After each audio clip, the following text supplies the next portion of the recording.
Assalamualaikum anak-anak kelas 4. Bagaimana kabar kalian hari ini? Semoga sehat selalu ya. Hari ini kita akan belajar subtema 2 pahlawanku kebanggaanku.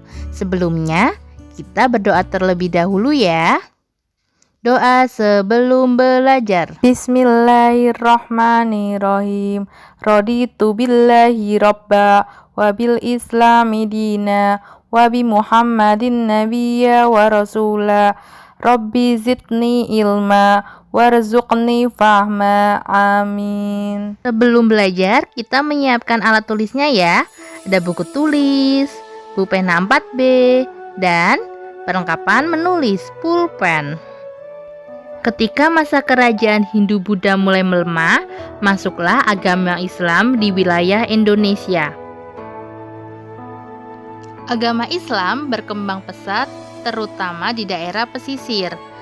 Penyebabnya adalah adanya kerjasama dagang antara pedagang Islam dengan pedagang-pedagang di Indonesia.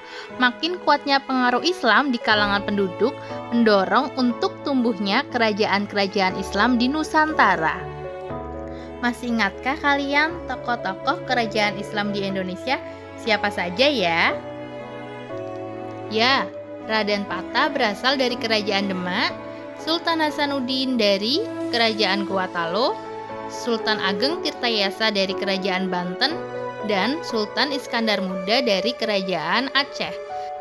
Selain 4 tokoh Islam, masih ada beberapa tokoh Islam yang lain. Di antaranya adalah Sultan Baabullah dari kerajaan Ternate menyerang bangsa Portugis karena sudah memasuki wilayah Ternate, dan sang ayah yang bernama Sultan Hairun dihukum oleh bangsa Portugis.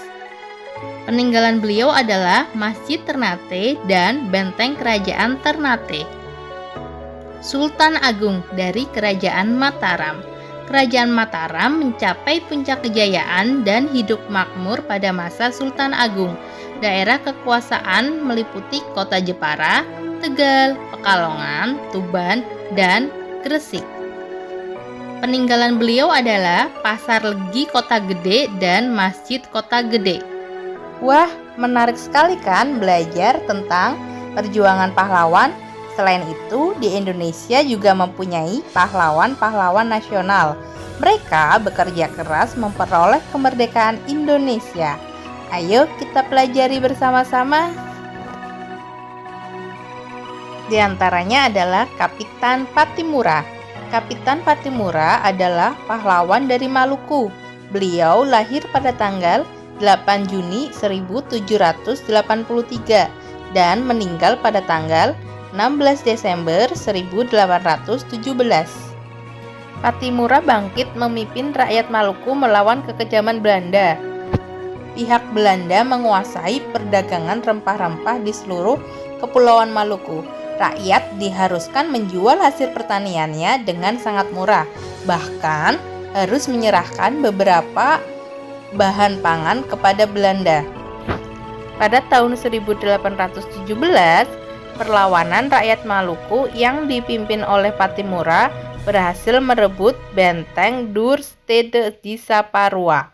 Perlawanan Patimura meluas ke Ambon, Seram, dan tempat-tempat lainnya. Selain itu, tahukah kamu siapa pahlawan Indonesia yang dijuluki sebagai Bapak Pendidikan Nasional? Ya, Ki Hajar Dewantara. Nama asli Ki Hajar Dewantara adalah Raden Mas Suwardi Suryaningrat. Beliau lahir di Yogyakarta pada tanggal 2 Mei 1889. Raden Mas Suwardi Suryaningrat menamatkan pendidikan dasar di Yogyakarta dan sempat melanjutkan pendidikan di Stovia. Stovia adalah sekolah kedokteran di Jakarta yang didirikan khusus untuk orang Indonesia.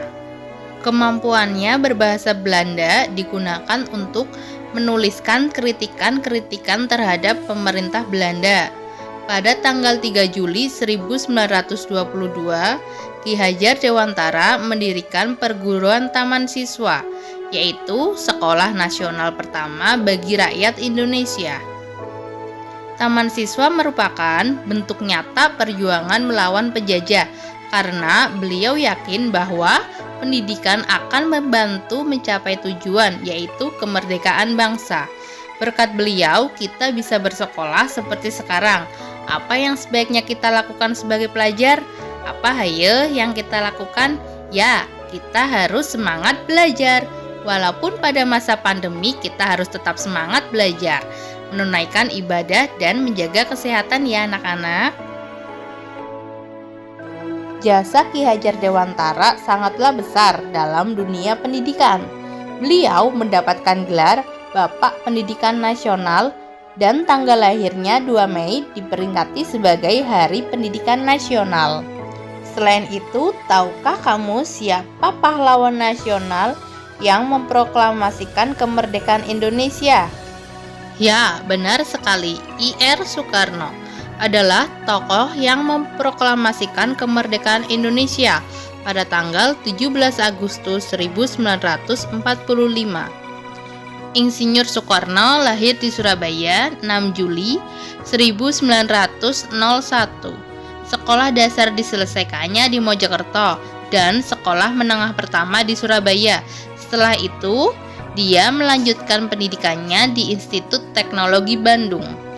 Insinyur Soekarno atau lebih akrab disapa Bung Karno adalah pejuang pemersatu bangsa, pejuang melawan kolonialisme dan imperialisme, proklamator kemerdekaan bangsa Indonesia, serta Presiden pertama Republik Indonesia. Selalu dikenal dan dihormati bangsa Indonesia dan bangsa-bangsa lainnya di dunia. Sebab selama hayatnya, Bung Karno telah menyumbangkan seluruh tenaga dan pikirannya untuk mempersatukan bangsa Indonesia agar menjadi bangsa besar yang hidup dalam masyarakat berkeadilan dan berkemakmuran dan bebas penindasan. Untuk lebih jelasnya, sekarang bukalah Bupena. Bacalah Bupena halaman 109 sampai dengan 110. Bagaimana? Sudahkah kalian membaca Bupena halaman 109 sampai dengan 110? Sekarang saatnya tugas.